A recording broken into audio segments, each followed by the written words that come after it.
Selamat pagi Bapak Ibu Saudara yang terkasih. Kembali lagi kita akan merenungkan firman Tuhan dalam sapaan jemaat. Sebelum kita mau merenungkan firman Tuhan, mari kita bersatu dalam doa. Mari kita berdoa. Allah Bapa yang penuh dengan cinta kasih, terima kasih Tuhan pada hari ini Engkau telah berikan kami kesempatan kembali untuk dapat melakukan aktivitas menikmati kehidupan yang Kau berikan kepada kami. Pada hari ini juga Tuhan, kami berkesempatan untuk dapat kembali merenungkan firman Tuhan. Kiranya Tuhan memampukan kami untuk dapat mengerti firman serta melakukan firman Tuhan dalam kehidupan kami. Ya Tuhan, inilah doa kami yang kami panjatkan dalam nama Yesus Kristus. Kami berdoa dan mengucap syukur. Amin.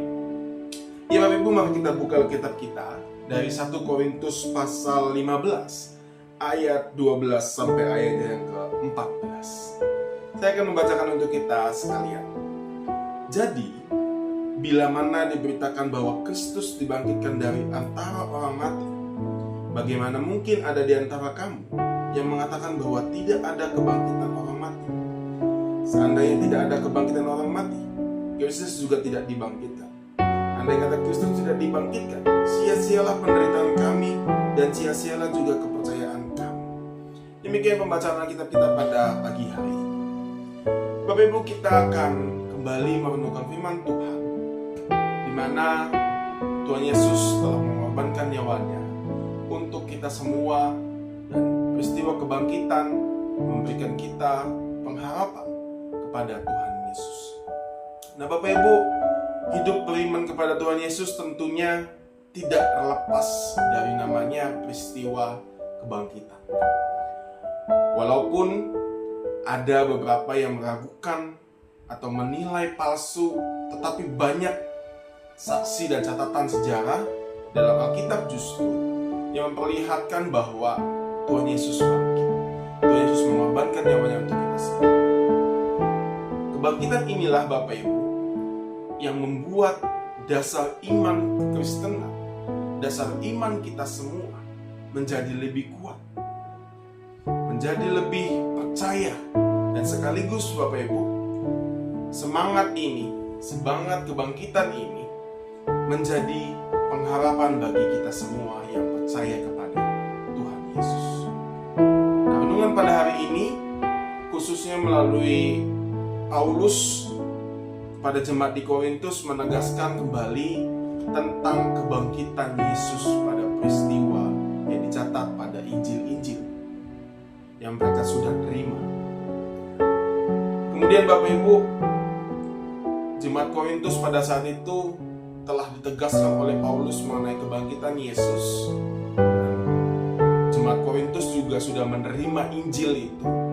Dan bagaimana cara mereka untuk mempercayai itu? Paulus menegaskan pada ayat yang pertama sampai ayat yang keempat di pasal 15. Jemaat Korintus diminta untuk berpegang teguh kepada Tuhan. Paulus juga menceritakan bahwa kebangkitan Yesus Kristus disaksikan oleh Kefas dan ke-12 muridnya, lalu kepada lebih dari 500 orang sekaligus, bahkan Yakobus, dan kepada semua rasul Paulus. Kita bisa melihatnya Bapak Ibu dari ayat 5 sampai ayat yang ke-7, di mana ia membuktikan berita kebangkitan bukan hanya sebagai dongeng belaka, bukan cerita tanpa dasar, tetapi kebangkitan Yesus memiliki dasar fakta yang kuat. Ada juga kesaksian orang-orang yang pada waktu itu menyaksikannya. Melalui perenungan minggu ini Bapak Ibu menegaskan kembali bahwa kebangkitan justru memberikan pengharapan kepada kita, orang percaya, pada saat kedatangannya kembali. Paulus memberitakan bahwa kebangkitan itu justru menjadi atau memberi pengharapan kepada kita. Yang pertama, berita kebangkitan Yesus ini dari pemberitaan Injil. Di ayat 12 sampai 14 tadi yang kita baca, Bapak Ibu. Paulus ingin menegaskan kembali bahwa kebangkitan Kristus adalah inti dari pemberitaan Injil. Sehingga jika Yesus tidak dibangkitkan, maka sia-sialah pemberitaannya, dan sia-sialah juga kepercayaan jemaat, kepercayaan kita. Jadi Bapak Ibu, sangat jelas bahwa kebangkitan ini menjadi inti bagi orang yang mau percaya kepada Kristus.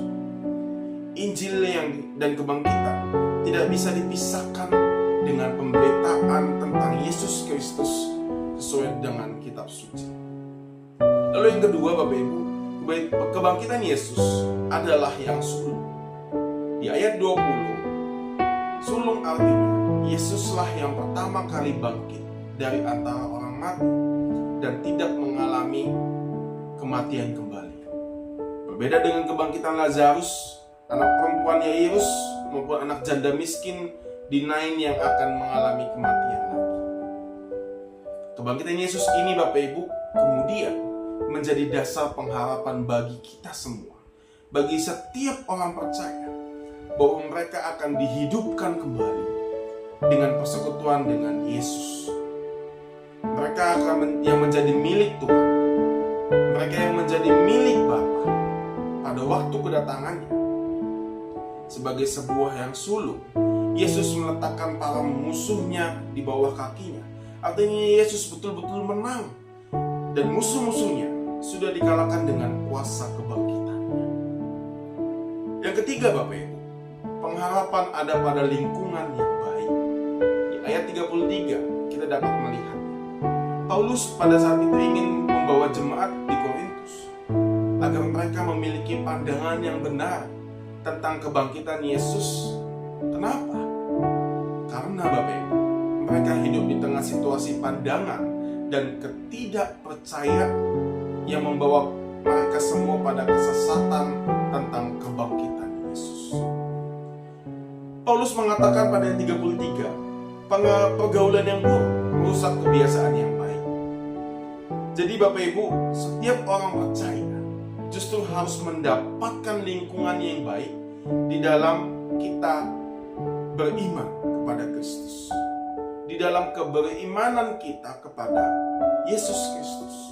Ya, walaupun memang tidak semua lingkungan merusak, tetapi Bapak Ibu, Paulus ingin mengajak kita, Paulus ingin menegaskan kepada jemaat di Korintus untuk mendapatkan atau berada dalam lingkungan yang baik.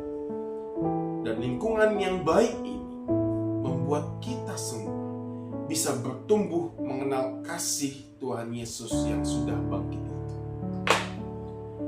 Maka Bapak Ibu, marilah kita sebagai pengikut Kristus yang percaya akan kebangkitannya seharusnya membawa kita semua kepada kebangkitan secara pribadi. Kebangkitan Kristus membangkitkan kehidupan orang percaya. Sehingga jangan sampai Bapak Ibu, pergumulan hidup, tantangan hidup, pandangan-pandangan dunia ini membuat kita menjadi tidak percaya kepada Tuhan Yesus. Menjadi kita tidak percaya bahwa dasar iman kita adalah kebangkitannya yang telah menebus kita dari segala dosa-dosa yang kita miliki. Dan Tuhan Yesus rela melakukan hal itu. Kuasa dunia ini Bapak Ibu sudah ditaklukkan oleh Tuhan Yesus, tadi dikatakan berada di bawah kakinya. Dan kita semua harus menciptakan lingkungan yang menghidupkan firman Tuhan. Sehingga Bapak Ibu, kebangkitan yang Tuhan Yesus berikan kepada kita, pengorbanan yang Tuhan Yesus lakukan kepada kita, itu dapat menghidupkan pengharapan kita di dalam situasi apapun. Ketika kita memiliki hal itu, ketika kita menghidupi kebangkitan Yesus, ketika kita menghidupi pengorbanan Yesus dalam hidup kita, tentu kita juga akan mengimani, kita juga akan mendapatkan pengharapan dimanapun kita berada. Mari Bapak Ibu, bersama-sama kita nyalakan dan nyatakan pengharapan kita. Tidak hanya untuk hidup di masa yang akan datang, tetapi hidup di masa yang pada saat ini akan kita jalani. Setiap hal dalam kehidupan kita, Tuhan Yesus memberikan kita pengharapan. Marilah Bapak Ibu, kita bersama-sama memaknai kebangkitan Kristus, pengorbanannya di kayu salib, sebagai ajang kita untuk dapat menumbuhkan iman kita, dan kita menjadi lebih percaya lagi kepada Tuhan Yesus, bahwa Tuhan Yesus Sang Juru Selamat telah mengorbankan nyawanya untuk kita semua. Mari kita berdoa. Tuhan, pada saat ini kami telah mendengarkan firman Tuhan. Terima kasih Tuhan atas pengorbanan-Mu. Kami yang berdosa ini sangat-sangat minta maaf kepada-Mu. Karena kami Tuhan, Engkau harus mengorbankan nyawa-Mu. Kami anak-anak-Mu tidak layak ya Tuhan untuk mendapatkan hal itu. Tetapi karena cinta-Mu, tetapi karena kasih-Mu kepada kami, Engkau rela Tuhan mengorbankan nyawa-Mu bagi kami. Dan pada saat ini Tuhan, firman Tuhan mengajarkan kepada kami untuk dapat melihat bahwa kebangkitan, pengorbanan